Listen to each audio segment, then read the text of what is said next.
Secara dilang sang Hyang Trisakti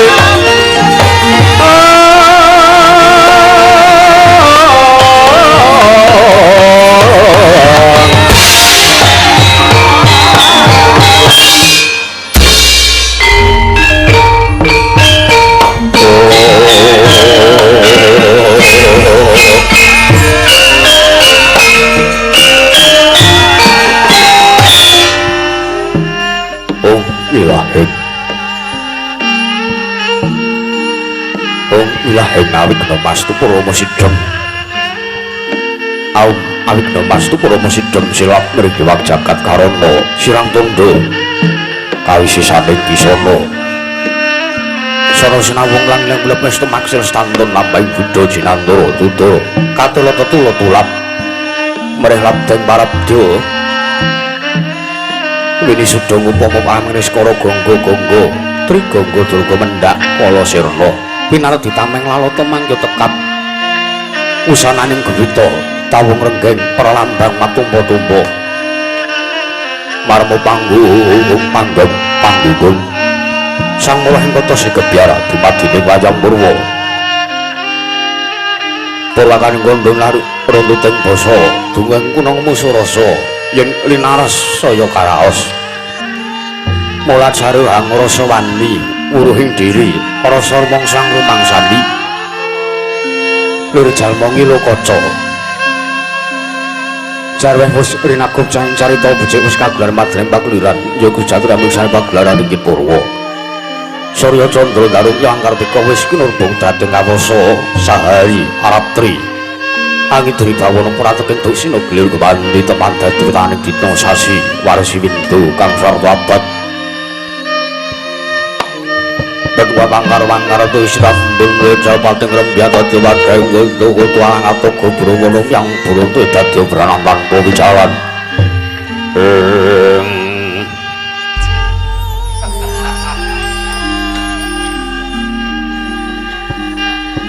Saya dangu Sumurup Sandiwang Ngarko Katon semeblak kanan Kiring abages Mujitara Kaperbawan Senaring Sang Diwang Basonto Tanam lu katon ijo royo-royo manggu gunung keng katon biru moyo-moyo bojo ing gunung kini mulan kudalu kasil ring Prabancana lenggat lenggut nganti kaya gunung Makuta Mega tanpa tawis dangu soleh kawula tasih den lorso ngomyo buka karep tegal sawai agloro silor tanam menutus nambi sendonan sesindonan mikul garu lukunde wiring raja kayane sawana berembagan somoro pambi Sandiwang Ngarkoso dangu saya inggil wis katon melok sinari jagat dunung ingkang kebelah papat loro kidul wetan kulon sinari jagat kang samya Banyudara Butijor Bengkuwung panandhining mangke naraya kaya kekuwung ingkang mapan wonten ing Padekuhan Pring Sicuwan nuninggih papan dunungira Sang Kilurah Bagong awasta Pring Sicuwan wis mastani pring tegese Sicuwan jenising pring panganane panda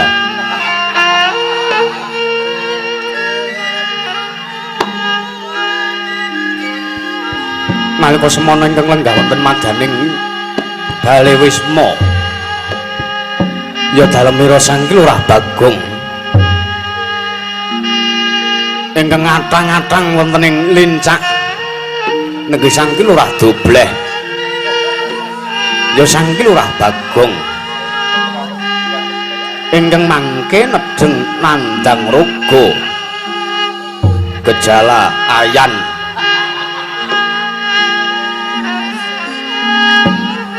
sayekti donya Sang Kilurah Bagong nandang Sukerta nandang sesakit amung kinarya samudana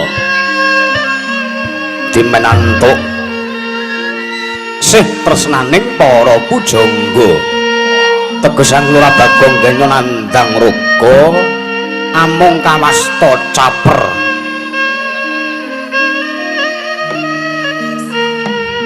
para dirmangke sinebo Sang Kilurah Bagong nampi pambesukipun ingkang Rama gareng ngarang kadempel Sang Lurah Semar Badranaya ya Sang Duda Manang Munung ya bojo gati ya Salon Sari den derekaken kadangipun sepuh Sang Lurah Nalagareng Sang Prapitra Kandhang Bala harus mendari sabda Sang Lurah Semar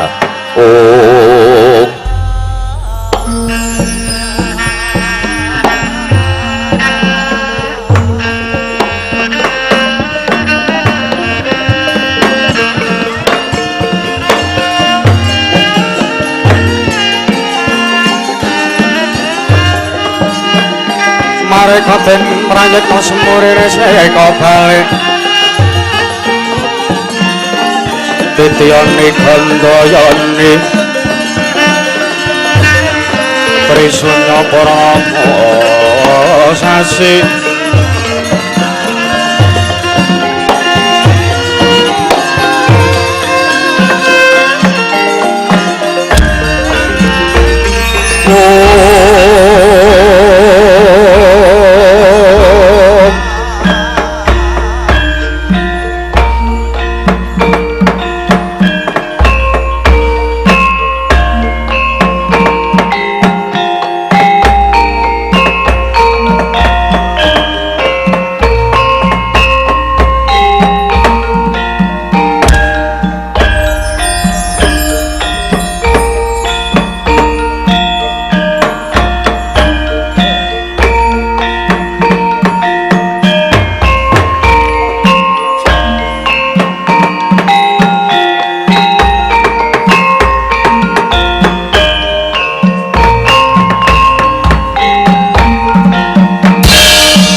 Kekak saduli tomel mel lae Nalagareng Winarno Karmen Petro wonten dawuh Pak wonten dawuh Pak bocah ki janjane aku reti cah ki lara ki ming samudana lara ngatang-ngatang ning amben rumangsane ki Kresna ngono apa kepiye terus njaluk kon gugah ngono bal kekak saduli tomel mel dubleh iki bapak dole iki bapak sing sowan Papa Semar iki sing sowan iki ya diderekke kakangmu Winarno karo kakangmu Paya iki ya tekan kene Bagong tangiya nek kowe isih iso tangi omongo nek kowe isih iso omong heeh Gang aku tekan kene iki arep menehi kowe bebungah wong aku mau ya wis nampa mandat saka Dewan Kabupaten karo saka provinsi aku wis dititipi dit 5 juta Gang kepara iki panjenengane sakarone ya rawuh nglenggahi Gang Tangya kowe iki dadi dukuh wis mataun-taun mbok ya nek ndek pepenginan apa-apa ki aja kaya ngono carane Gang aja nggunakake drama aku ki dulur-dulurmu aku nyengguyung kowe ya senajan to aku karo kowe iki wis beda pedukuhan aku melu pedukukane bojoku ing Karang Tumaritis Gareng ya ora mapan ing Karang Kadempel bapak ya wis siji papan karo kowe lah saiki kowe iki dukuh lho Le kowe dukuh Gong ayo Tangya Le omonga ben dirungokke karo wong tuwa-tuwa nang kene bapak wis kraya-raya tekan kene direwangi utang bensin barang Gareng mau nganti direwangi miyune bocor tangkine barang Gong Gong Tangya Gong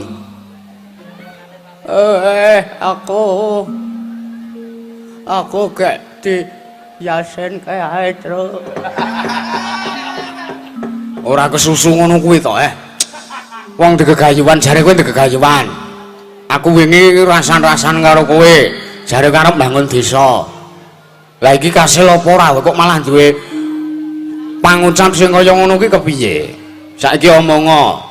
Kowe arep bangun desa.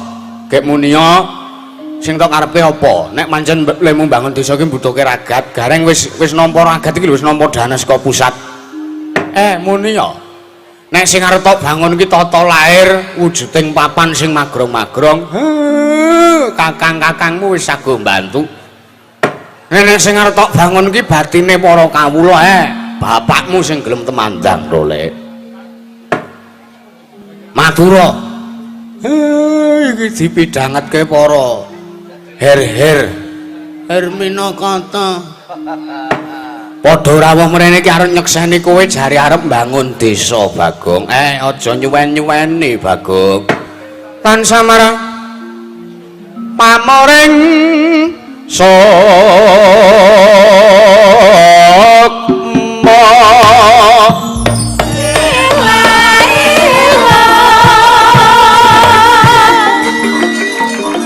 sinut maya winaya ing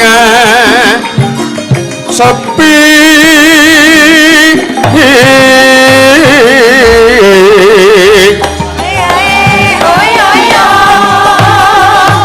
sinemben ing kalbu pampu kaning waron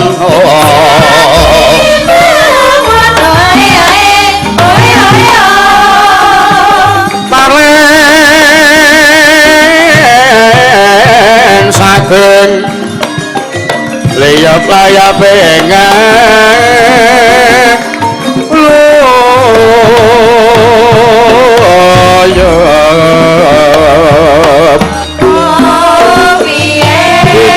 pecating sumbeno sumusuping rasa jati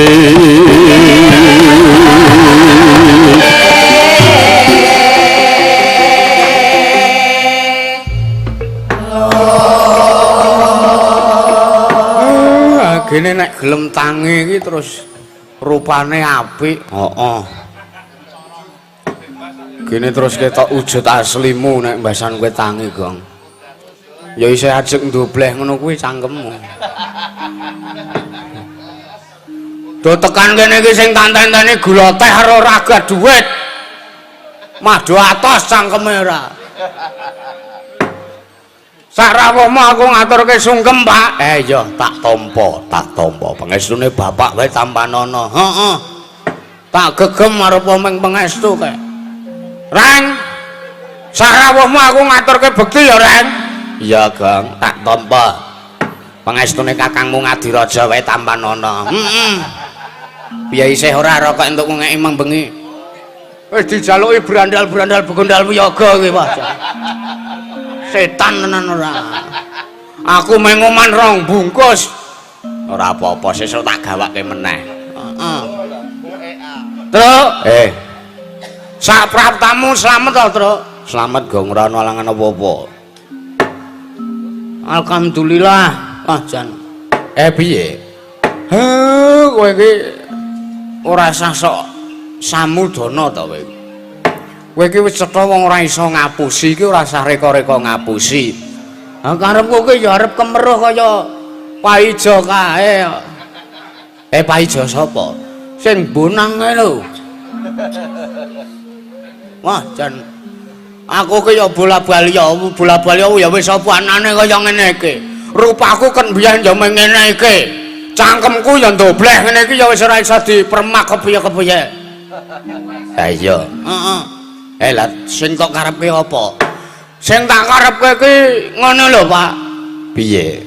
Aku wis rasan-rasan karo Petro. Heeh. Saiki pang omahku ki ora ning kipas to iki tek sumuk men ki. Kipas meng nganggur dekek ngarep gender. Oh alah. Durep ke? Iki jagongan mirunggan wae ya, Pak. Iya, ora apa-apa. Wis ora sah pakem-pakem banget wong ora jejeran negara. Iya. Kan ana sing komen, dalang ora pakem." Dalang waras e. Ku ya ning Nawala sesuai janji Pakde Pakna nunggone saka Magelang njaluk pepeling karo Gubuk Asmara. Engko ben Intan sing minangkani ya Pak ya. Ha iya. Iki urung-urung kok wis kaya lembukan. Wis men. Ngene Pak, baleni rembug. Piye? Aku wis rasan-rasan karo Petro nek aku arep mbangun desa, ya toh? Heeh. Sing tak bangun kuwi ya laire, ya batine. Kosek to. Piye? Laire kawulamu ki rak wis do tentrem, ngono. Kahanane kawulamu bab perkara infrastruktur kuwi rak wis becik kok. Dalan ya wis alus. Bale ya wis magrong-magrong apik. Wis jembar.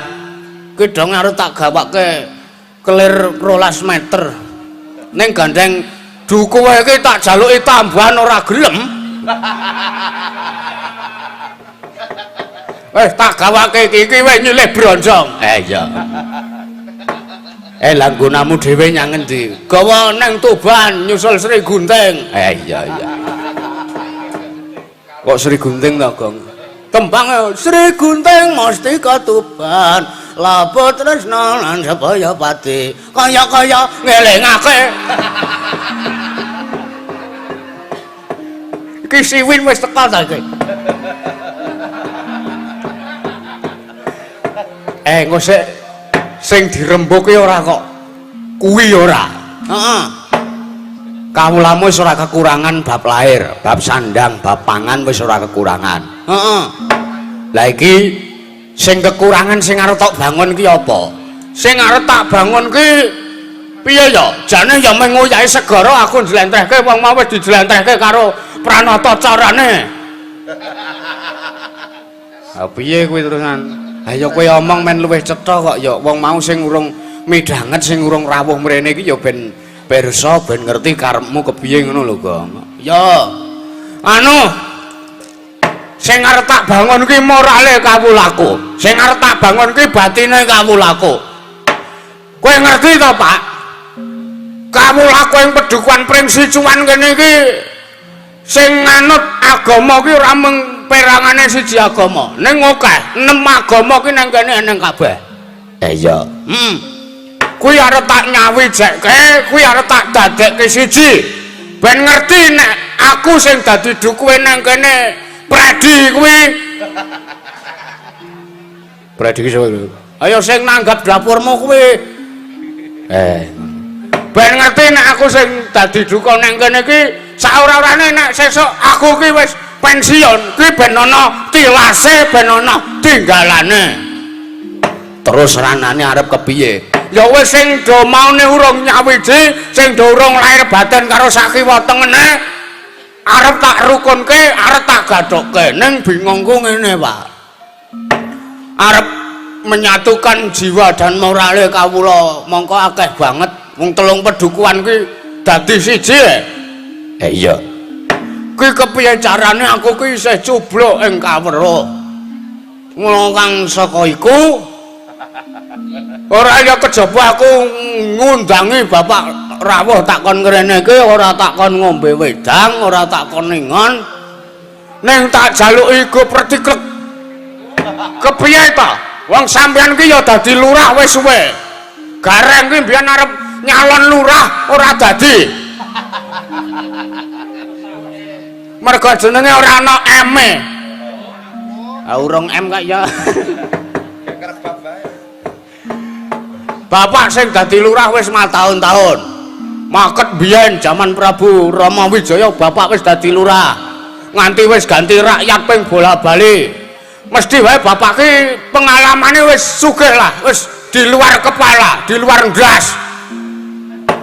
Mula aku taren karo bapak iki. Aku pengen krungu ngendikane bapak. Kepiye ta janjane Carane nyawijake morale kawula kuwi ben supaya dadi siji terus lehku mbangun desa, mbangun dusun. Iki nganti wangun, sing teges wangun ki ora kok wangun balene, ora kok wangun omahe ki ora. Ning wangun guyub rukune, wangun kekadangane kawulaku ya warga masyarakat ing Pedukuhan Pring Sicuan ya masyarakat ing Banaran 6 7 karo 8 iki. Ora usah keplok tangan. Sing keplok tangan wong siji guran nang mburi kowe. Kowe ora keplok tangan, kowe ngecek kowe jenenge kowe. Wong keplok ya sida diluputke iki lho. Keploke ngapresiasi kowe kuwi. Nek mung wong siji ki ora ngapresiasi, ngecek jenenge. Oh. Ora bener meneh. Ah terus piye? Wong tuamu ki isane ngigoke iki ya mung kowe kuwi iki kandhelana oleh muda prihatin. Wis ora kurang-kurang, Pak. Aku ndak malam semua aku munggah nyang Gunung Panggung tak omongi. Golek apa rono, Gong? Golek nomor. Aku iki nggo kepentinganmu pribadi kaya ngono kuwi ora becik, kowe iki duka kok senane sing kaya ngono lho, ora. Ora wurungan nek cair, kuwi kaya tak domke tangga teparo ngono lho. Mbangane aku nyolong. Iya. Nyatane piye? Nek yo ndelalae nek ora mergo saka penjawabe Bapak Semar iki Dewan Provinsi karo Dewan Kabupaten Sengara Rawuh mrene. Matur nuwun wis cair Mang Yuta. Ora retakan rongi dhewe, Pak. Niki mengke nggih ragat balen le rasul niki. Matur nuwun, Pak. Sapa Pak? Pak Didik. Pak Didik Kusbiantara. Pak Didik Kuswanto. Ayo ndek kanca jenenge Pak Kusbiantara. Ngono. Dong ora kowe? Iya, heeh. Sing siji mana, Pak? Pak Rida. Pak Rida. Jan wis, jan iki piyayi nggo detok. Ngene iki lho sing tak maksudke. Aku ki kawula cilik, aku ki rakyat. Iya. Aku ndek gawe arep mbangun dusun. Sarana tak sedekahi kanthi sedekah bumi, rasulan wargaku tak lumpuhke kabeh. Dirawuhi wakil-wakilku. Usik. Apa? Ora sing tok mestani wakil ki. Pak Didik karo Pak Rida kuwi. Kuwi apa kuwi? DPR. DPR ki kepanjangane Dewan Perwakilan Rakyat. Lah ya dheke wakile, gek aku ki rakyate ngono lho kowe kok. Ayo do guyu ta iki dagelane Mbah Waloyo lho iki.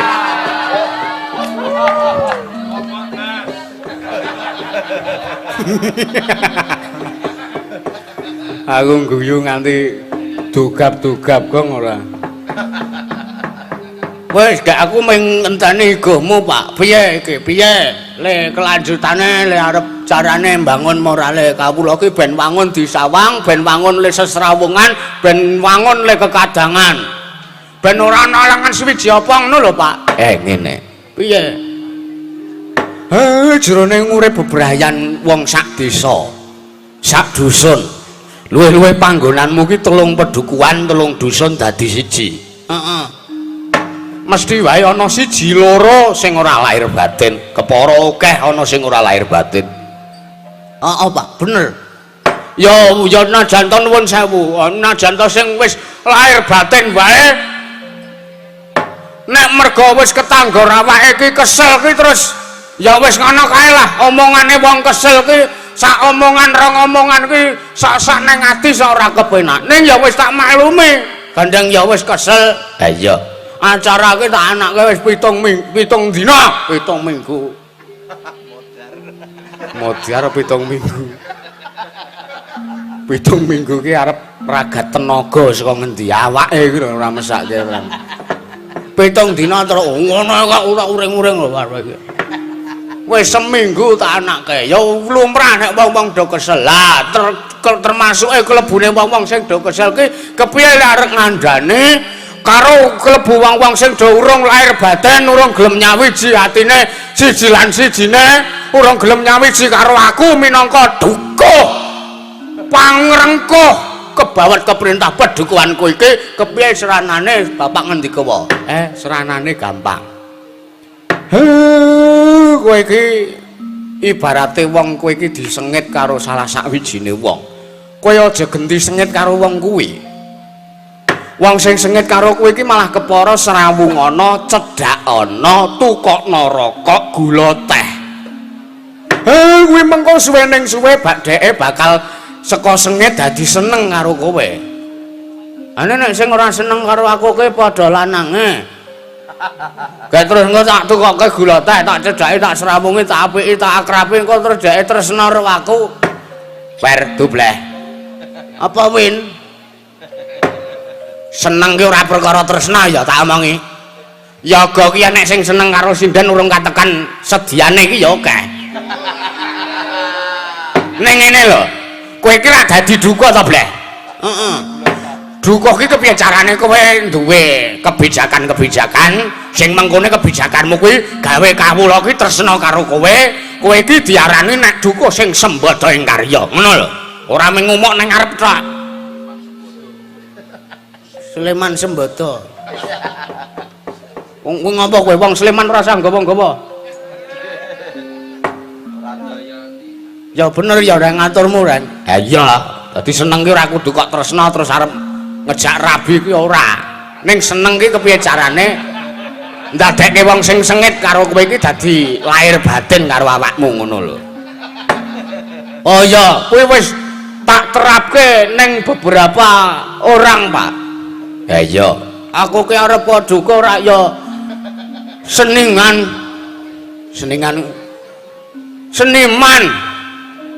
Seniman ku ya wis wajar, eneng grup kono karo grup kene iki sing ora rukun ki wajar.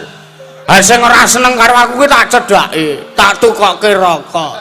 Nyusul wayangane tak pijeti awake. Heeh. Gek ditu. Tegese ditu kapinterane. Ngene lho, tak jlentrhi dadi seniman kuwi ora sah saing-saingan sing reget-reget. Nek pancen arep saingan ya ngetokno karya-karya sing apik. Saingan kanthi cara sing sehat. Jengges. Ngono. Klebu kuwi ya uga iso diterepke tumrape kawula kuwi pedukuhan kene. Kuwi dadi kawula kuwi aja ndek rasa meri karo siji lan sijine. Bener. Tanggane nek tuku gelang ya aja terus meri, tanggane tuku kulkas aja terus meri. Tanggane dilantik dadi dewan kebudayaan ya aja terus meri. Sapa sing dilantik dadi dewan kebudayaan? Anakku Juwang. Terus gleleng kae, janji korupsi gantung.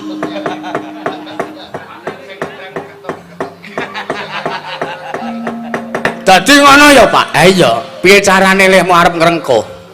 Oh ya wis, ya wis. Ya nek ngono aku wis do. Terus iki mung kari golek dina sing mirunggan. Syarate kepiye? Mengko rak ya karo mlaku dipikir. Pokoke aku ki ngrumangsane aku isih bocah, Pak. Iya. Arep kala mangsane aku ki sok nggleleng karo sampean. Nek wayah aku ndek butuh karo kowe, aku ki kowe tak subya-subya, kowe tak puja-puja, Pak. Lah nek pancen wis ngono sing dadi antepmu, sing dadi karepmu, wong tuwa anane ming mangestoni doling. Heeh. Sik, Pak. Piye? Kok aku krungu bel ngarep omah kae dipencet.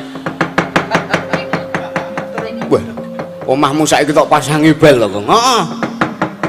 Ana daya, Pak, ketoke, Pak. Ya pedhuk ana. Cepaki wedang, gaweke wedang lho, Bagong.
bareng Dara Puntadewa rawuh mrene kok terus reka-reka lara meneh. Kowe iki tak goleke sumbangan ora. Aku reka lara iki ben kowe njaluk dabuk bajigur cangkemku klebon kewan. Kok kowe ben reka-rekane Sinuwun Puntadewa ku menehi dit nggo ngobatke. Heeh ta, Pak? Ha iya. Terus engko ditenggo bangun desa nggo ragat. Kowe ki kok ora bagekno. Aku ki reka-reka lara ki ya nggo kowe gepe apa. Ben ora kangelan dadak gawe proposal. Sak rawuhipun Sinuwun Puntadewa Sinuwun Darmakusuma ing Ngamarta. Kula ngaturaken sembah bekti kula kunjuk Sinuwun. Niwang Agung muga ngayomana marang padukuhan ngendi iki Kakang? Pring Sicuan. Niki nggene anak kula Bagong. Iya Kakang Semar. Sembah Kakang Nayantaka wis tak tampa Kakang ora liwat pangestuning Puntadewa wae tampanana Kakang. Nggih. Sampun sanget anggen kula pundi Sinuwun. Sarawuhipun Sinuwun Puntadewa ingkang abdipun Nala Gareng ngaturaken sembah bekti kula kunjuk nggih Sinuwun. Ya Nala Gareng tak tampa. Pangestuning sun wae tampanana Panakawan. Nggih, sampun sanget kula pundi. Sinuwun kula ngaturaken sembah bekti kula kunjuk Sinuwun. Ingkang dipun Petruk kantong bolong bekti kula katur. Ya Petruk tak tampa pangestuku wae tampanana Petruk sampun sanget kula pundi. Nyuwun pangapunten.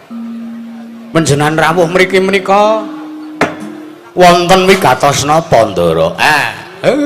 Upama mbutuhke karo Semar nggih mestine Semar sing timbali supaya sowan wonten negari Ngamarata. Lah ning sak menika kok mah panjenengan rawuh mriki piyambak. Pung. Omongno nek aku ki lara ki lho. Sadurunge matur kang luwih akeh Kakang. Luwih dhisik aku tak nyuwun pirsa kuwi atmajamu Bagong kena ngapa? Mboten niki ming kesel bar ngarit bar ngombor sapi. Terus anak kula Bagong niki turu. Iya. Omong ora mong lak pendem urip-uripan lho kowe. Pok cepuk. Niki anak kula Bagong sakit Ndara. Waduh Panakawan Bagong lara. Nggih. Monggo dereng dedek kajeng ngobatke. Ya wis Panakawan Bagong tak dongake muga-muga enggal mari. Wah telek. Pak kirane arep terus nyo Bagong nggo tukon obat. Mboten Ndara kula mboten sakit. Kula mboten lara. Lho kok andang mari yen ngono dongane nata Ngamarta ampuh. Mboten. Mergo can kula niku jajane ora waras sehat, waras wiris. Arep nek omongane gareng sok nglarake ati. Wong awake sehat ning ora waras, pikire iki nek jarene ngomong dhewe takon dhewe disauri dhewe ngoten niku. Cangkeme gareng jan elek setan tenan. Lah ya aku ki ya ming aku ki ngandhake wong edan kae ora kok ngarani kowe iki ora ngono lho, Gong. Telek. Bagong, wonten dawuh. Mundura nggonmu sowan. Lho, ha niki omah kula kok. Ayo sakarep kula arep lungguh teng pundi mawon. Ya wis ora apa-apa, Bagong. Nanging sowanku mrene iki mbutuhake kelawan Kakang Nayantaka. Merga kala mau tak titik aku suwan ning Padukuhan Karang Kadempel, bapakmu ora mapan ning Padukuhan Karang Kabulutan, malah kepara saiki mapani ning panggonanmu. Nggih, keparengipun aku tak rembukan kelawan bapakmu Bagong. Oh, dirembuki, Pak. Iya. Kudu cair pokoke. Luwih akeh saka sing Mang Yuta mau. Iya. Bendang rampung kajate. Nyadong dawuh Sinuwun Puntadewa. Kakang Semar, wonten dawuh. Yekti prataku mrene iki go ya mung kepengin nyuwun senjata pitulunging Kakang Nayantaka. Gandeng jagat wis ngundangake Kakang Semar iku pusaka kang bisa kandha, jimat kang bisa ngucap. Tak jaluk Kakang Nayantaka enggal-enggal ngudari apa kang dadi ruweting pikirku Kakang. Ha nggih, keparengipun. Aku njaluk senjata pitulung, sarehne wis ana telung candra. Sisian ingsun ya garwa Ngamarta. Yayi para Drupadi ingkang sakmengko cinitra. Dening wujuding Gandharwa kang aran Dedyakala Sara Dirganda.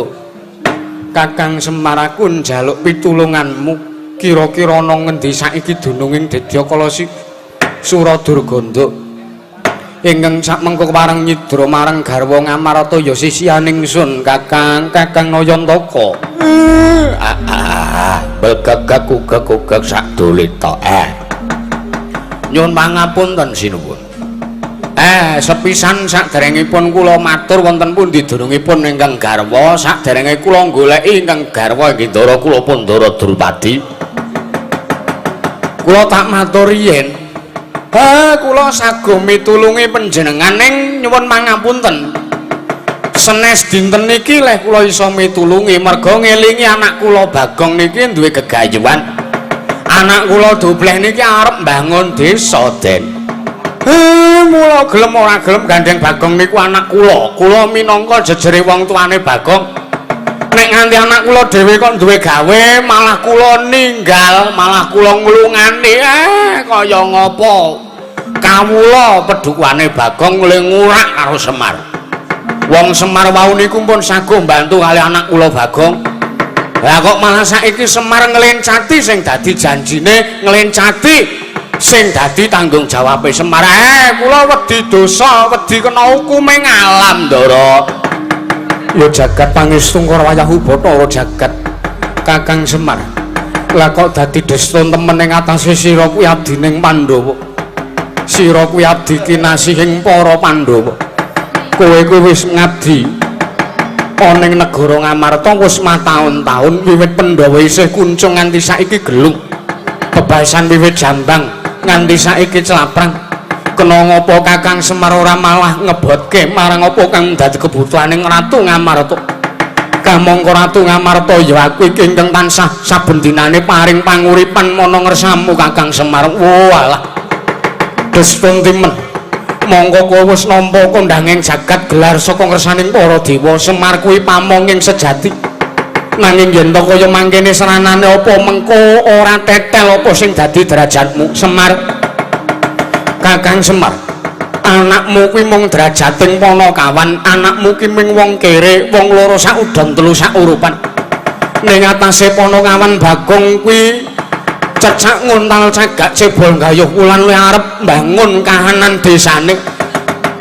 Kok nganti ngalahke, nganti murungake apa sing dadi gegayuhaning Pandhawa Kakang Semar. Yen ngono tak mesakake dina iki Karang Kadempel bakal tak bumi angus merga sangka nggonmu mbalela ora gelem mitulungi kelawan para Pandhawa. Kepara ora mung Karang Kadempel ingkang tak bumi angus Kakang. Malah iki pedhuwane atmajamu Bagong uga bakal tak bumi angus Kakang Semar.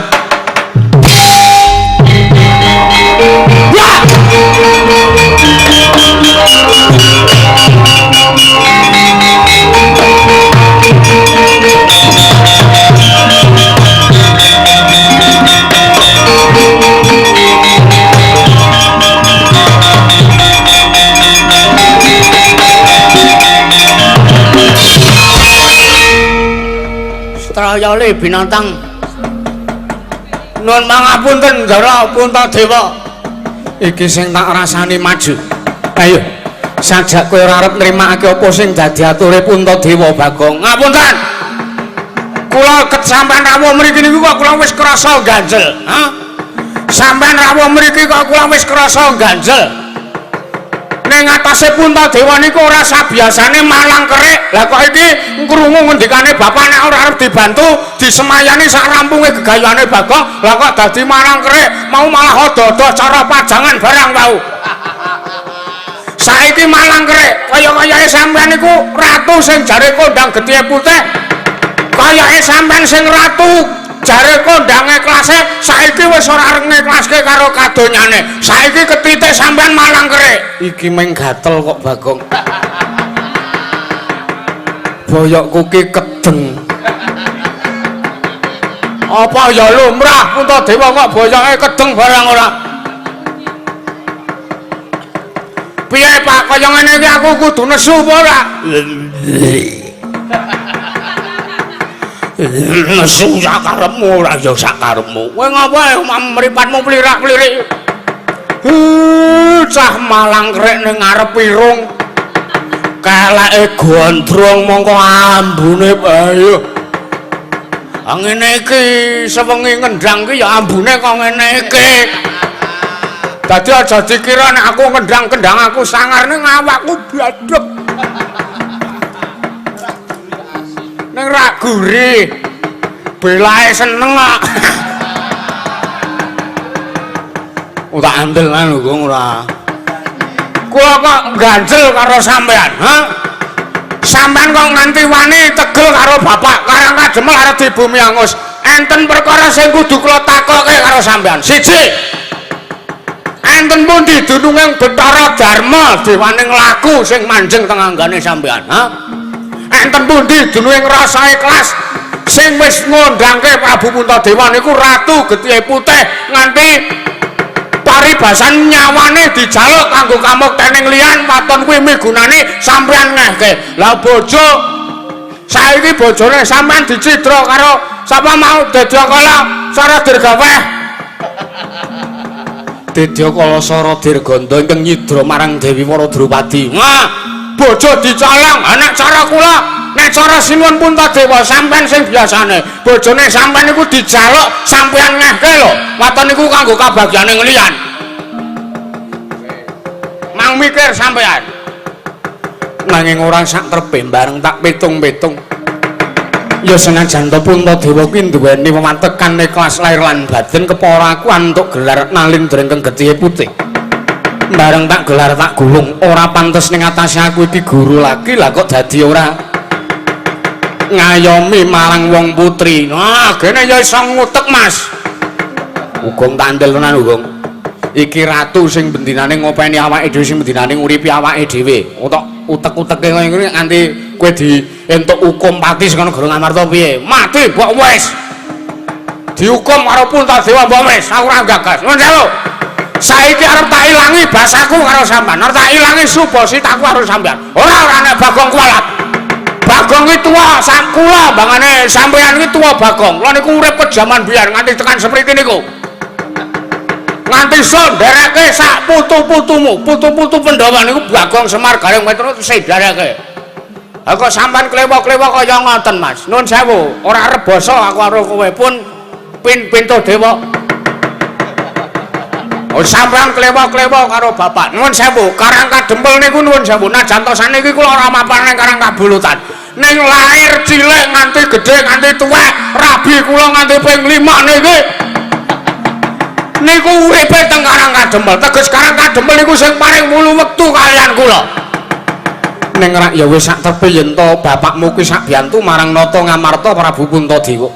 Merga garwaning Sun Dewi Wara Drupadi ingkang wis dicidra dening wujuding Gandharwa Dadyakala Saradirganda. Wes ora gembes.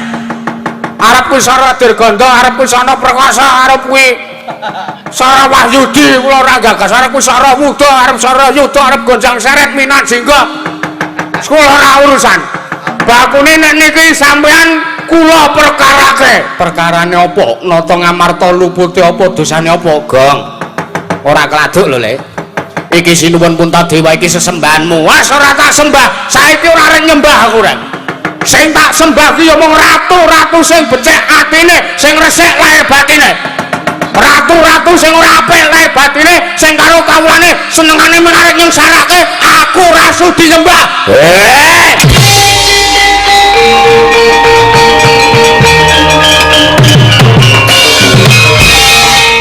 Sabar ora.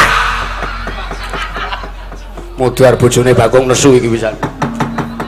So meneng ora. Ora ngerti mau ambeyan ku lagi kumat. Wek rono wae ta. Rano ae ta, Dek Mayang.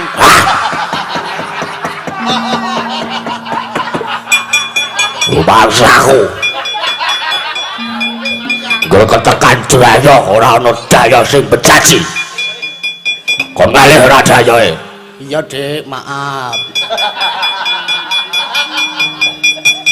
Pitikmu sing jago kae. Urung pakane ket mau sore. Ben mutar iki, mutar. Radharana, Pak, Radharana, Pak. Karo bojone kok wedi ora. Sampai aja mulu. Aku lho. Salah. Kersa kesah banget. Kersa pindah banget. Jagoan ora nemeni. Omah niku omah sing pun kula bangun kalih Mas Dubleh. Niki niku papan sing kebak katentreman, kebak karukunan, ora ku padu dengkele atos setan ora. Sampeyan ratu kudu nglungguhi bawa leksana, bojo ilang rabi neh. Wong iki alate iki ya isih bako. Hei! Rusaki rumah tangga kula. Edian bojoku angger kocap nesu ki ya ngono kae Pak saben dinaku.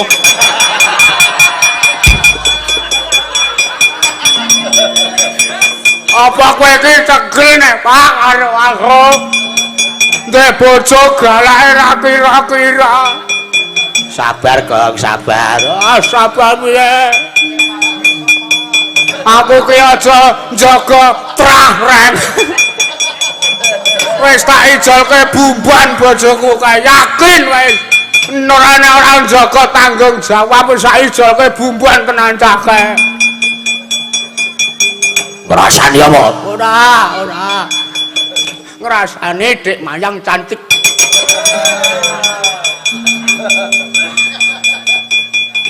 Mas Petruk blirak-blirik ngopo? Lho aku ki ngopo? Awi meneng bae kok sida sangahno lho lah. Nyuwun ngapunten, Mas. Nyuwun ngapunten. Ketoke Mas Gareng sing blirak-blirik. Iki kira ya. Matane kira dikira mliriki ra. Diteni neh. Pisan meneh napa diayoh celandakan. Iya. Ngono kok terus ngekrek ora. Sentren mestakamu. Iya, Dik, iya wis. Wis kono-kono anake digeloni kono. Ku gek genting ngeloni Pake. Jan wis bubrake slangkra. Untung bojoku nesu nek ora ana ora wis muntat murkaku sinuwun punta tak mut mestakane. Awak sengsara ora. Wis gak iki dibubarke iki lek kumpulan. Nek ngono aku tak niliki kaya ngapa kanane omahmu saiki Bagong. Heeh, Pak. Yo. Dindinge pelok. Oh iya. Iki nanu entuk request saka duku kowe, Ce. Apa? PKK no. Age trending topik. Ya wis. Nah, aku tak mundur sik ya Gong. Kok nek ana apa-apane Sinuwun Puntadewa kae. Ngene lho Le, tak jarwani sithik. Piye, Pak? Kae mau janjane nek kowe arep ngerti, kae mau dudu Sinuwun Puntadewa sing sejati. Ngandel ora? Mula kok Puntadewa kok terus malang kerek. Terus rumangsaku Sinuwun Puntadewa ki sajeke urip ora tau kena herpes. Lah kok kae herpese nganti ting tremplek. Terus kemo panjalmane sapa, Pak? Kae panjalmane Dewa Srani. Ngandel ora? Mesti mbokne sing ngakon. Iya. Ketoke mbokne ora ngetutke kaya iki. Mula anake terus bebas sudut.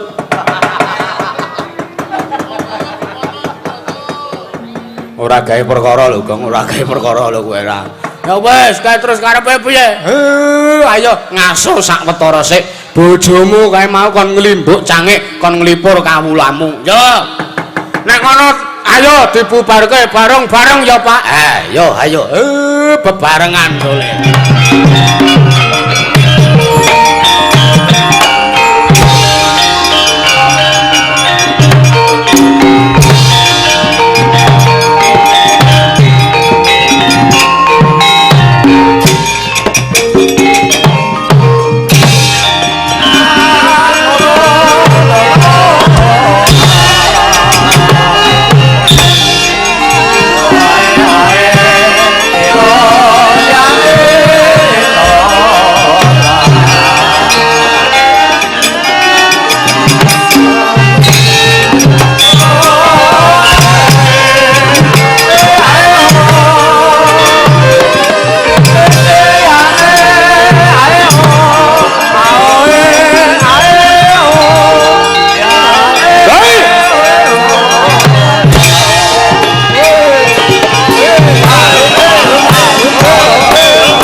mangawo-awor-worahan tengarane ngacoret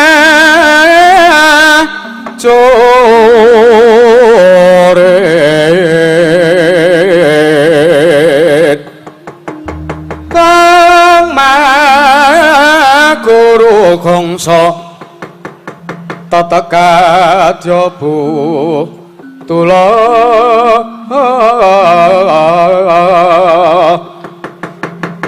ora pancriting turangga esti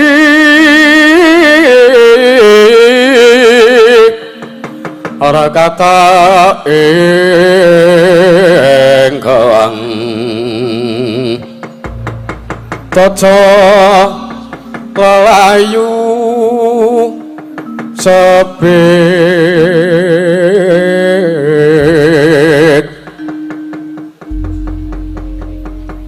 ya pangestu ngraya Bathara jagat ya jagat Dewa Bathara Togog wonten dawuh Bilung kowe tak timbali kok kaya wong pileren mboten pileren pripun kula nyelentem bar nyelentem ngenteni Togog niku mboten mangkat napa ora swaramu ki kena ngopo nyesuaike wandane kaya aku wedi wanda Togog kaya ngene iki jian persis penyaran kok ya sing gawe mbiyen kuwi ya mirip iya ta Bleh Pate wala dawuh kabeh Purwadabala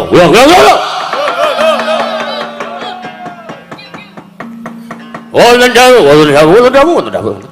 dawuh kae sing mburi dhewe kaya wong pileren kae liyane semangat ditimbali kok kae kaya ngono ayo wis mentokno wae kok ora iya Togog wonten dawuh walah edan gagar wigartan antuk karya nggonku bakal gawe sarana mboyong marang Sang Dewi Drupadi mangerti ya sejatine aku arep mengku Dewi Drupadi kuwi mung kinarya samudana nggonku pengin ngrebut gelar lanange jagat lancuring bawana ingkang sak mengko diwengku dening Janaka ngaten sinuwun ya nanging iki mau aku sowan ning Karang Kadempel sowan ngersane Semar Badranaya kuwi pamrihku mblithuk supaya Semar mengko iso tak julung tungkul nalya aku gawe pawat dan kepiye carane Drupadi dadi garwaku sadurunge Drupadi dadi garwaku luwih dhisik Puntadewa tak pateni sakwise Drupadi dadi garwaku mengko aku bakal julung tungkul Raden Janaka gelar lanange jagat lancuring bawana bakal dadi darbekku sampean pun pinter ngoten niku sampean damel taktik kaya ngoten niku pun sip pinter sampean pinter kula acungi jempol ning tingkat keberhasilane 0,000 sekian persen ya Gok ampuh kowe aja ngembe yen to durung ngerti kasunyatane kowe aja sok ngembe sikik to Bilung kowe wis ngrasake dadi penyelentem esuk dadi pengempul kabotan tabuh karang sing nabuh ki ya sadurunge panjenengane I Gedhe Abrak I Gedhe Abrak ki sapa sing ngempul kae pengempul saka Bali I Gedhe Abrak wah sembrono ora Patih Jayalengkara wonten paring dawuh Sinuwun Prabu Dewa Serani iki dina uga negara Ngamarata dibedah pokoke engko matur ya Pak iya matur apa anake ngersane Sinuwun Puntadewa heeh matur ngersane para Pandhawa utamane Sinuwun Puntadewa matur sing saknyatane nek mau enek celeng sing madha rupa karo Sinuwun Puntadewa karepe mung arep mboyong Drupadi janjane mung arep njulung tungkul Ndara Janaka gelar lelanange jagat lancur ing bawon arep dipek karo sing jenenge Dewa Serani. Jaja muntap lir kinentap dukaya sindi pinetra kocak ngontarandir hidup nyolangolon saka adane rombaran malah edan menungsa ora tatanan pate kula jauh iki mau ingkang lagi wae liwat kene mongko karo omong-omongan iki ra Semar Badranaya mari bola dos pundi aja dikangelan kabeh sawadyabala ngrubut diyak Semar karo Bagong apa ya pamit hati-hati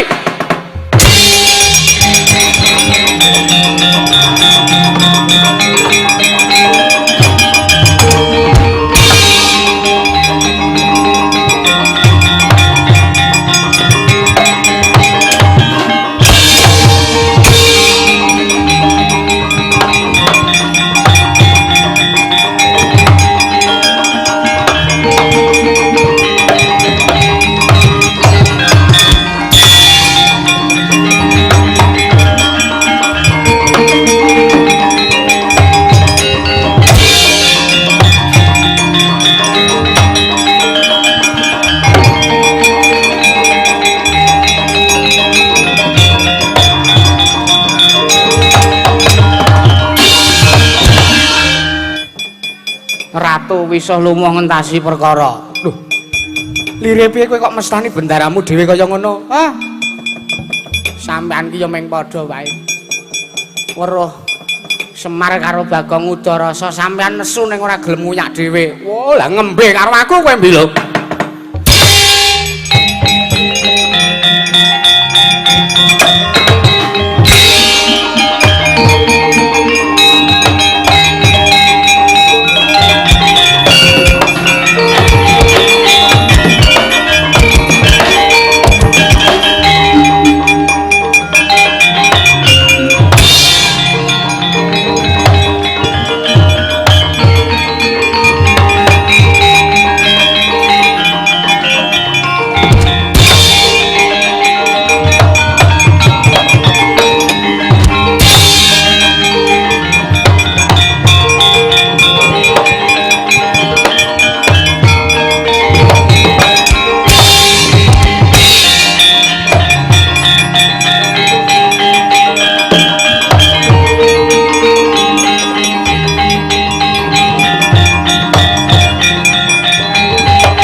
Ngoten niku wau ceritane. oh dadi ngono kuwi Nggih.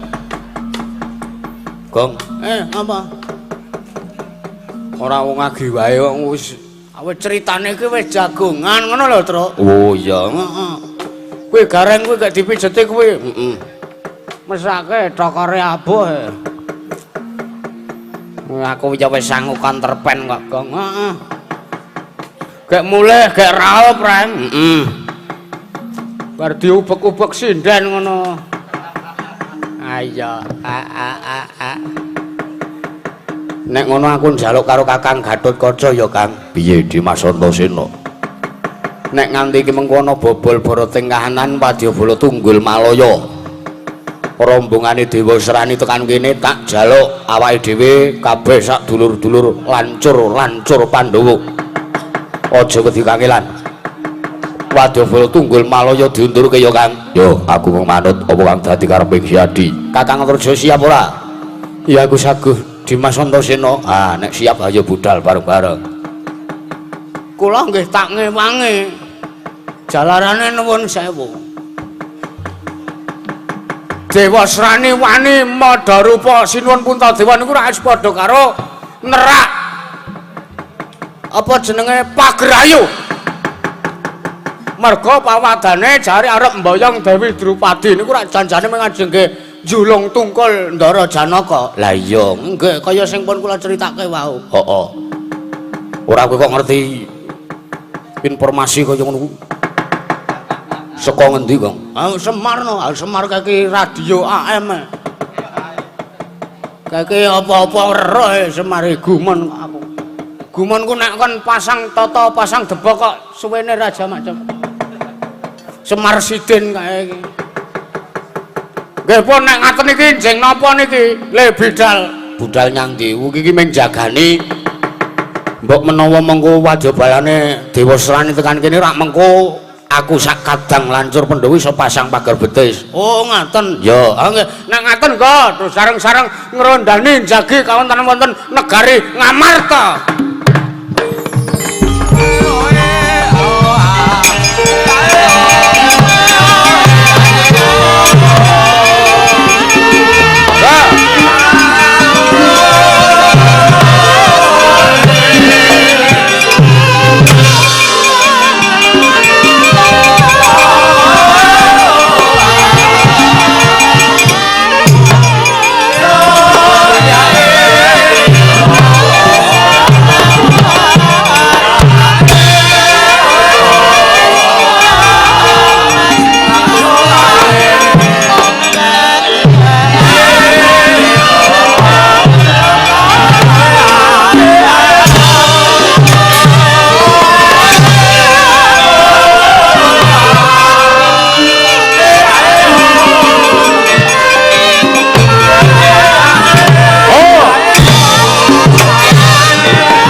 Parat menungso ora tatanan. Lah kok aneh. Pengangkah kok aku ki nguyak. Sing jeneng Panakawan Bagong karo sing aran Semar Badrana iki. Diuyak karo rombongan lah kok lap ilang dikedhepke. Anggepe apa? Malah iki sing jedul Satriya Blirik. Blirik kaya teko nggo nyiram matamu. Mangsane apa? Ayo. Niki dahen wajobalane Dewa Serani tekan kene tenan. Iya Bagong. Nggih. Tandangi sareng-sareng. Kula tak sing wasit. Ting ronde 1. Kula sing tukang rollinge pokoke. Wah, laitan lha kowe menungso Bagong. Ngapa kowe? Aku wis njaluk pitulungan karo ndaraku Ngamarta. Ndaraku para Pandhawa. Lancur-lancur Pandhawa tak jaluke tulung kabeh. Sagong ewangi aku. Wis sawadya tekan kene arep gawe kisah sembur mlanyah karo ndaraku. Nggih to Den, sampeyan iso nyembur to Den? Iya, kala-kala. Nggih. Nek dong pengen krasa, pengen nyembur ya nyembur. Sampeyan kira. Kulino Serawung dagelan ya dadi ngono. Kasih itu kepada Bella. Ora kowe sapa? Satriya Blirik nganggo tank top. Menungso ora tatanan. Lah kok sak geleme dhewe ngarani karo aku. Yo, nek pancen kowe takon karo aku iki Antarja. Antarja? Yo. Anak lembarep putra Jodiwati, satring Jangkar Bumi. Satra Jangkar Bumi Raden Antarja, dasar kewara nyata. Kowe sapa praja kamu didanggamu? Walah, keparat. Ya aku temenggung Gapit Seketheng saka negara Tunggal Malaya. Gapit Seketheng. Yo. Tekan kene arep ngopo? Blaka Suta blaku tangkur serang. Pengangka arep mboyong Dewi Radrawati bakal winengku minangka jodoh Daubing Ratu Gustiku Ratu ing Tunggul Malaya Prabu Dewa Serani. Kuwi pepundhenku, yen to kowe arep mboyong marang pepundhenku kudu bisa mboyong lawan Antaraja. Karepe piye? teges tak lilani boyongen garwa ngamarta nanging wis gemlundung mestakaning satra jangkar bumi babuk babar wowo ora jiwa begalan brahmana pati kantaran bau cekel sabuk milang tatu kiasik gasik kejoting pati aku pedapurmu sing tekane pati ora minggat murwa senteng dasmu tekan Papua wandamu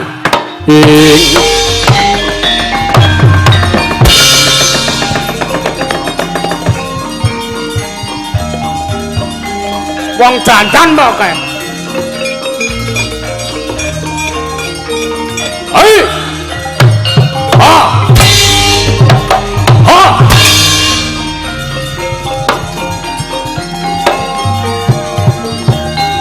hei hei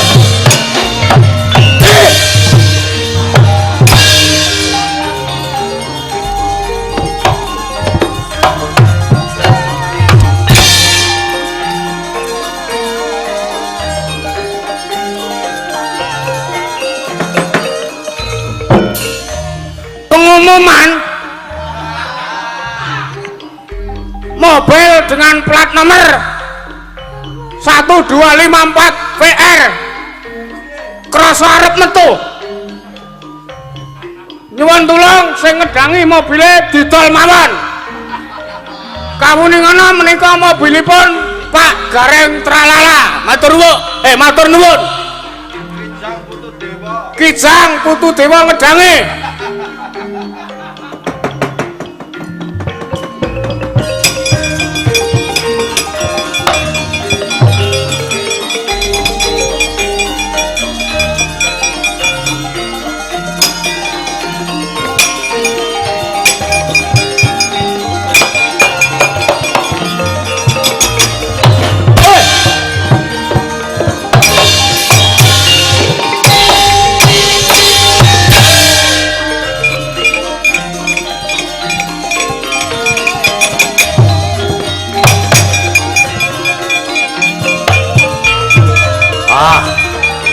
yo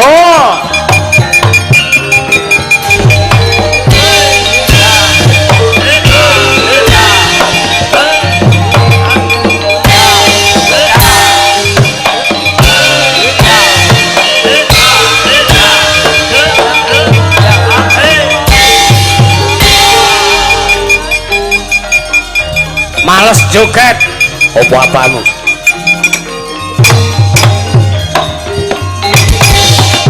awas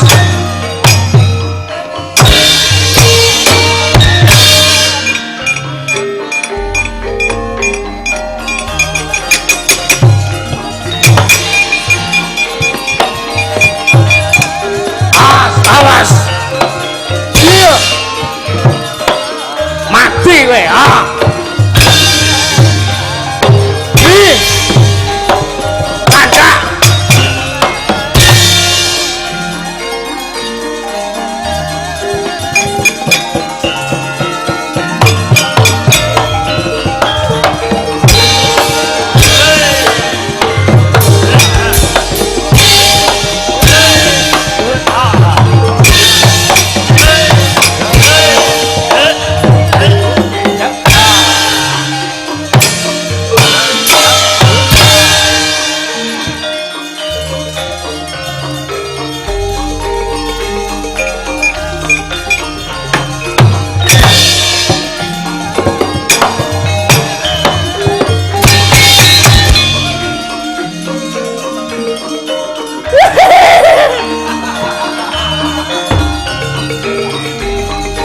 ngopo kayak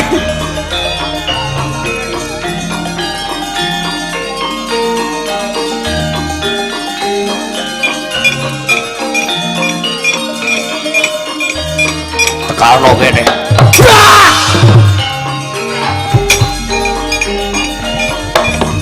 aduh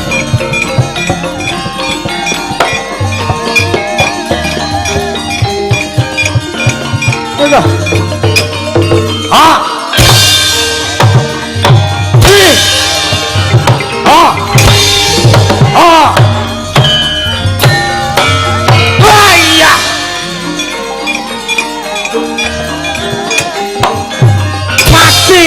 awas oh pilih plungkat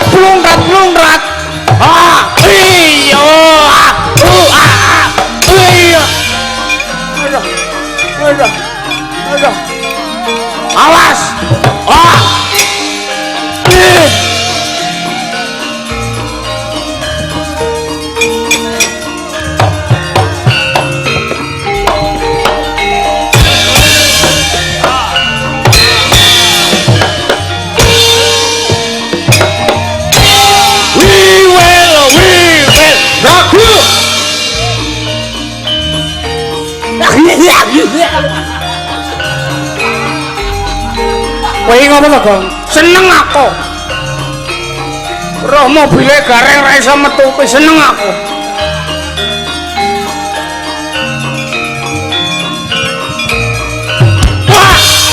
Waduh.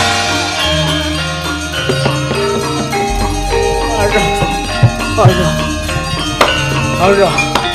Oh.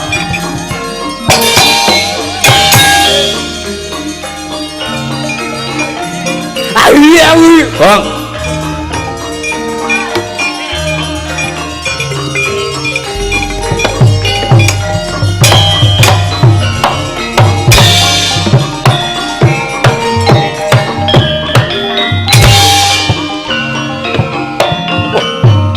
Butuh menungsa.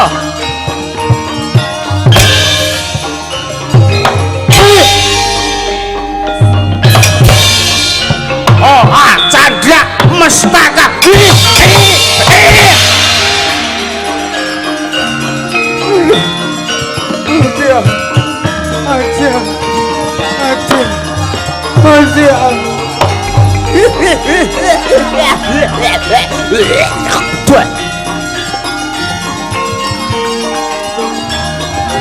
Ngapa Pin? Aduh. Sabar kowe. Aduh. Oh, biar kowe. Ambruk lo.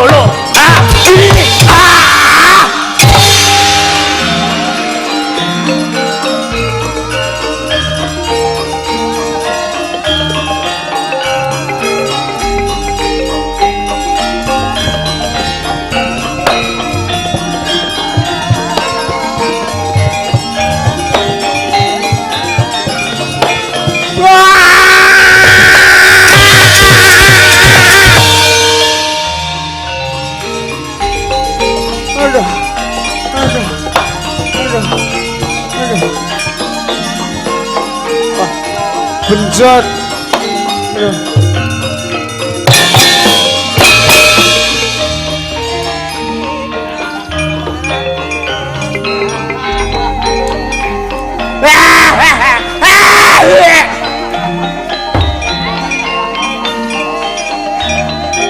Kowe nek lara mbok suntik.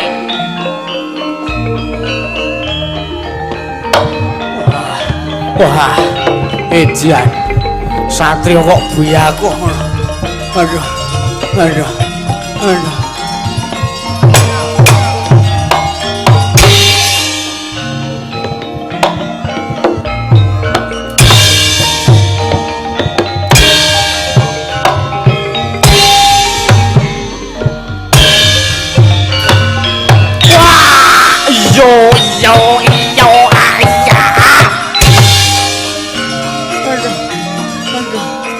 Oh.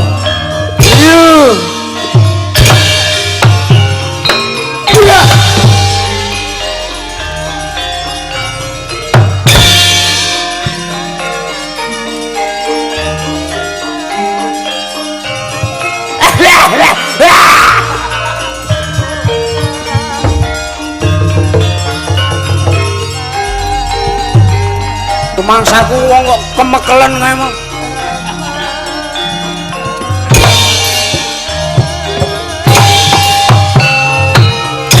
Mati ya. Iya, iya.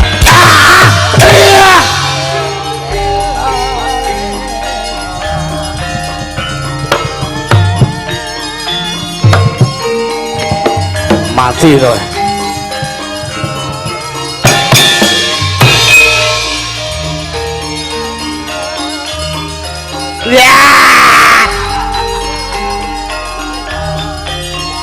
Orang isro to, Gong. Wah. Aduh.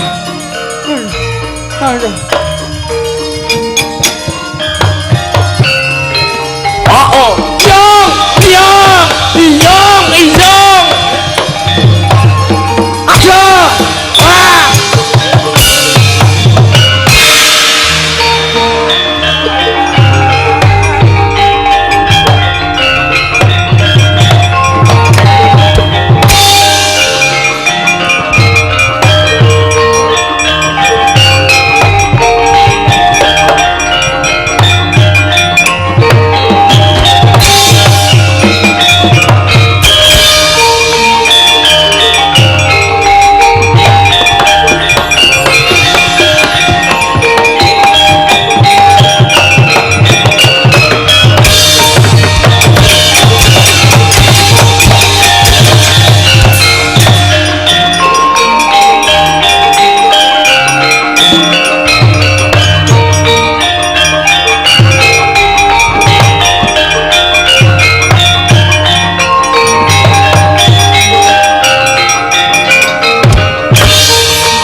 Bangsat.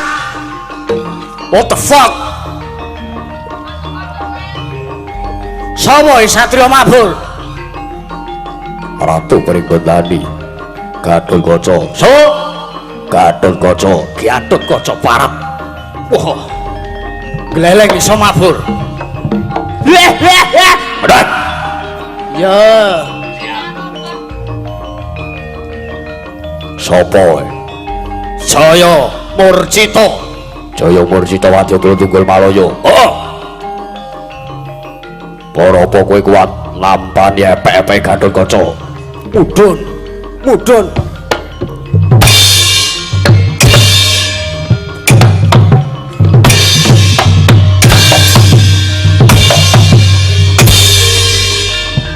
Oh.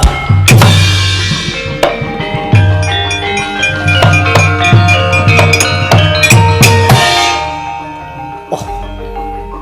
Kesit kaya. Ha. Hi ha. Eh. Hi ha hi ha ha.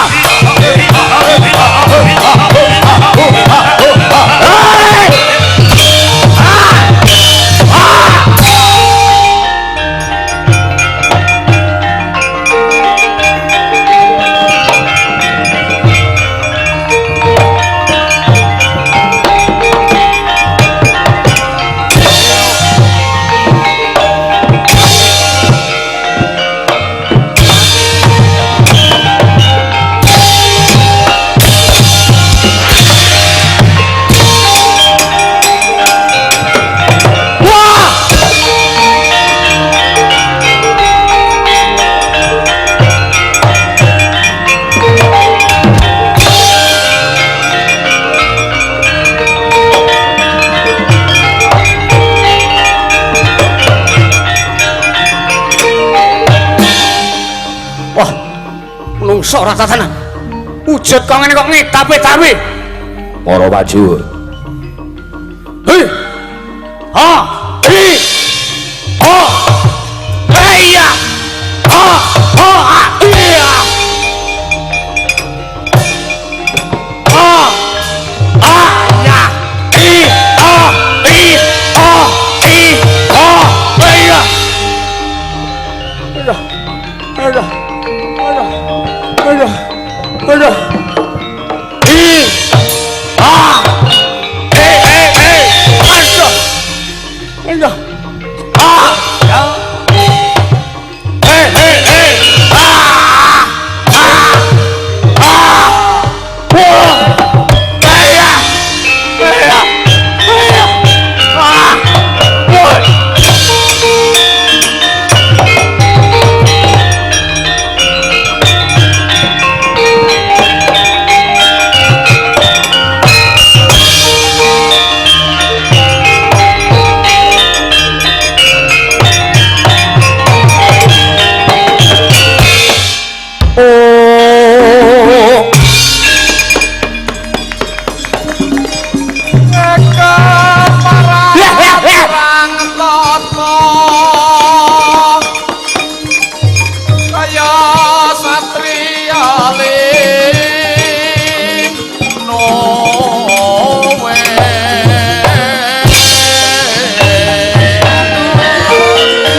Nebak dodo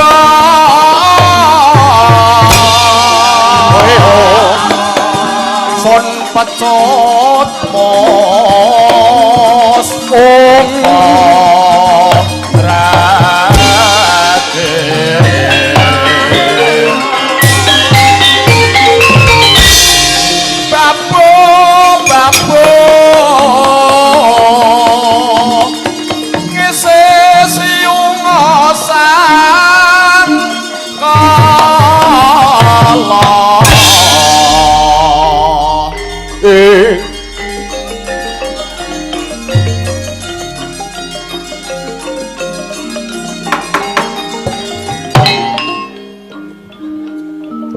Iya what the fuck. Tak sawang Wadyabala negara Dakopo. Wadyabala negara Ngamarta ngendel-ndelke kaprawiran. Tak sawang sing jeneng Antareja mau. Iso ambles bumi. Apa dikira iki Nalendra memitran saka ratu ing Tunggul Malaya? Ya aku Prabu Bondan Sumirat. Apa dikira aku ra iso ambles bumi ngono ya? Sawangan aku matekaji welut putih. Grayang saka njero lemah entek wong Ngamarta. Ha! Hi! Ya, hi hi ah hi hi ah hi hi ah hi hi hi hi ah hi hi ya ya.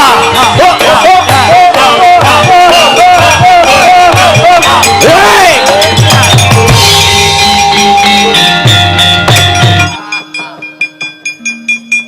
Ki wong ngomong-ngomongan nang jero leng kok.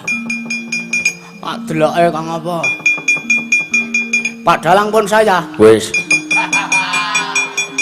Sing perang bedo sing ning jero lemah. Indike tak uyuwane ngono ora bubar.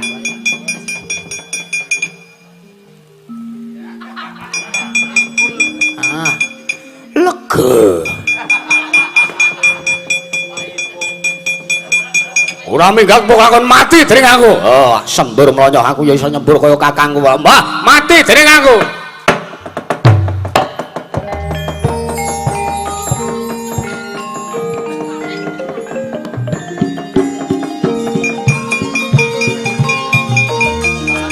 Jaluk diuyuhi neh kowe ya.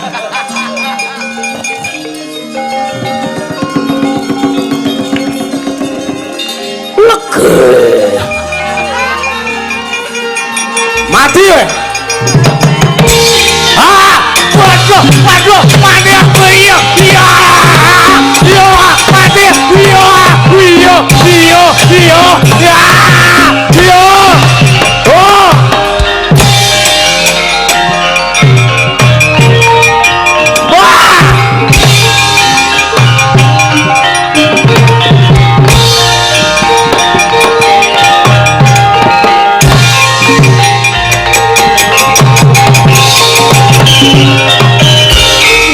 Batu arang keranjang.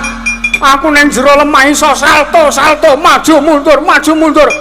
Semengi salto ping 50. Apa-apamu?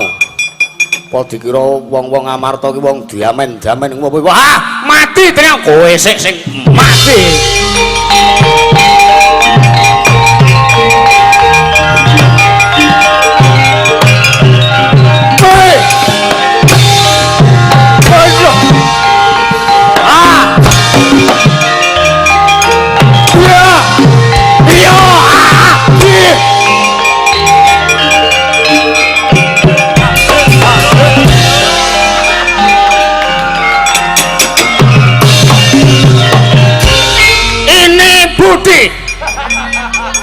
Ini Bapak Budi, ini Ibu Budi, ini Ibu Budi. Kakang Antareja, yo.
Ora.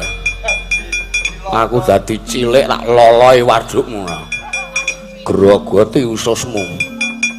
Dar kowe ora. Oh ngalah sakake. Mbok menawa rokoke Marlbor. Marlbor. Ya bener marbol ning sing ora ana cukaine. Setan ora. Entek ra wado balamu.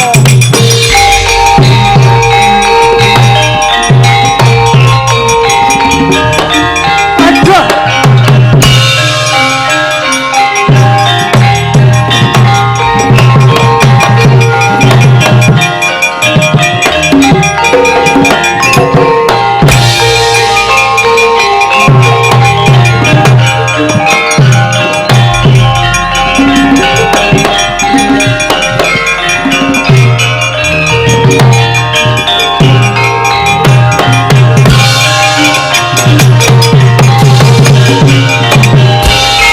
Menungso ora tatanan. Lah kok wadya balaku bosah baseh kaya ngono. Ana sing dilalahi cangkeme. Ana sing wah iya ngalah ora negeli ya. Walah edan. Tak suduk saka ngarep ora iso dirasake karo wong-wong Amarta. Ya, tak julung tungkul tak suduk saka mburi. Aku tak memba rupa Prabu Puntadewa meneh parap.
Jaramaya bener wae.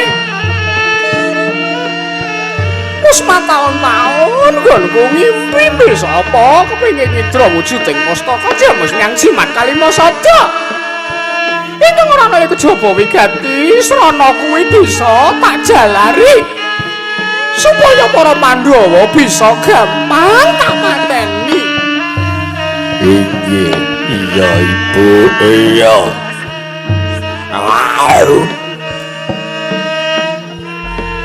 Menawi munggo aturipun Kang Putra Punjaramaya boten wonten srana sanesipun kejawi paduka Kanjeng Ibu memba cukup aja mbok terus aturmu ora maju aku tak ndangu kepiye iku sing sak tenane Jaramaya.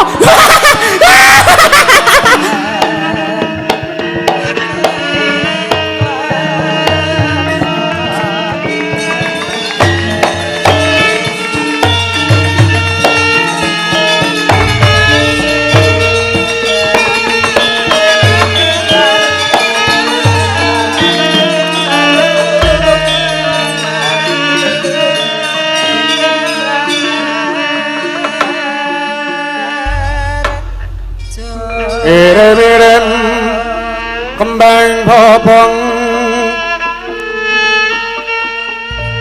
kembang bobong sari mulat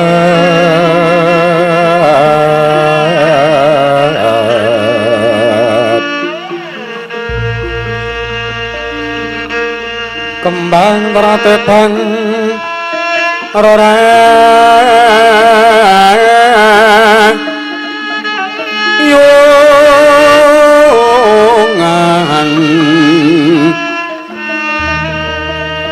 wong manggung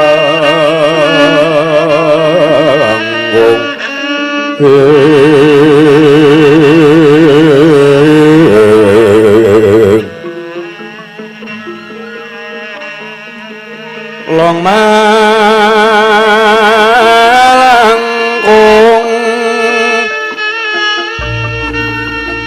rumambatang sarawi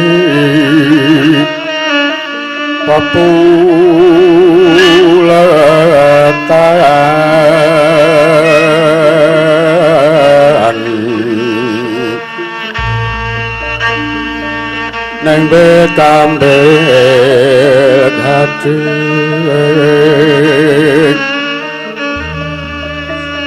berkembang karang sungsang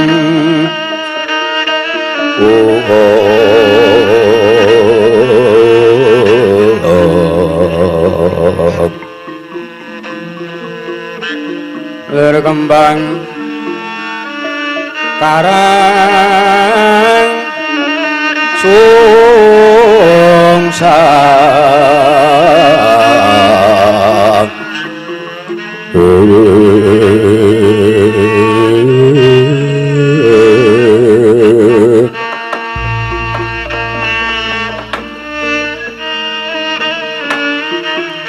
menawi ndaratur kula lho Kanjeng Ibu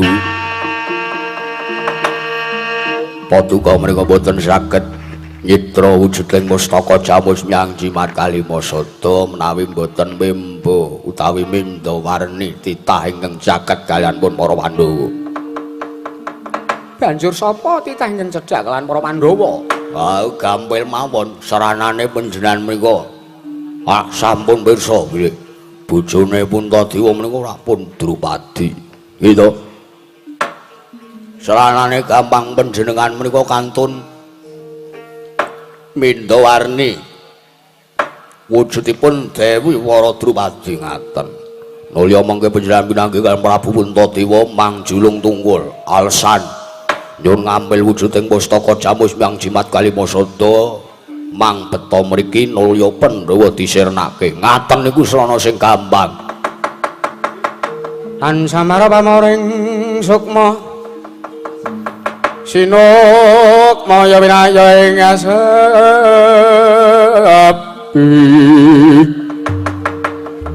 sinimen talanging kalbu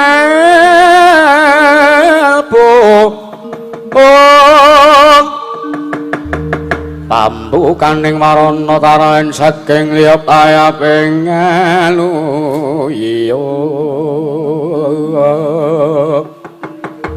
pindha pecating sumpena sumusuping rasa jati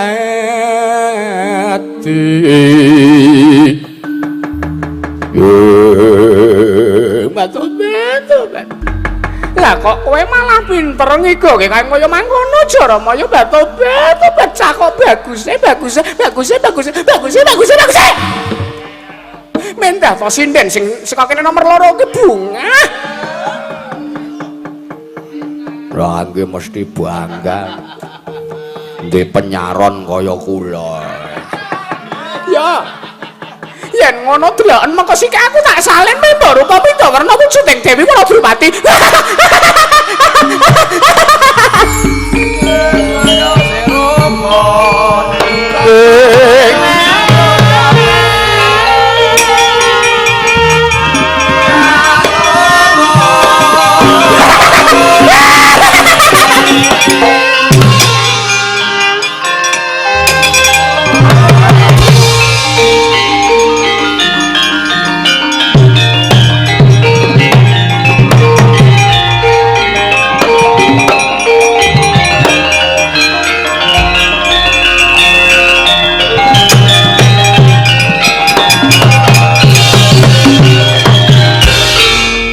Dian wayu tenan kaya intan malah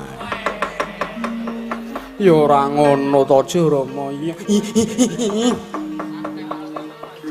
Sampun kaya ngoten. Dewi Wara Drupadi niku watake alus. Ning saeling kula Drupadi niku gelung keling. Apa ya? Nggih. Panjak goblok.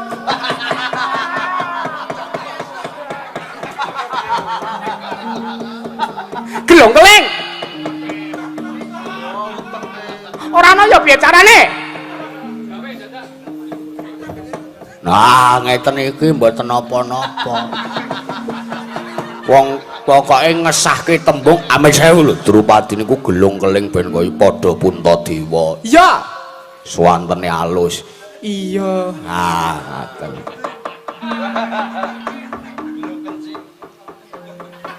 Anggo kek budal. Awat-awatono saka keduwan ya Jaramaya. Sinten? Kowe. Aku. Jadi duta Sambalain. Wah. Karepmu ngetutke karepmu ora karepmu.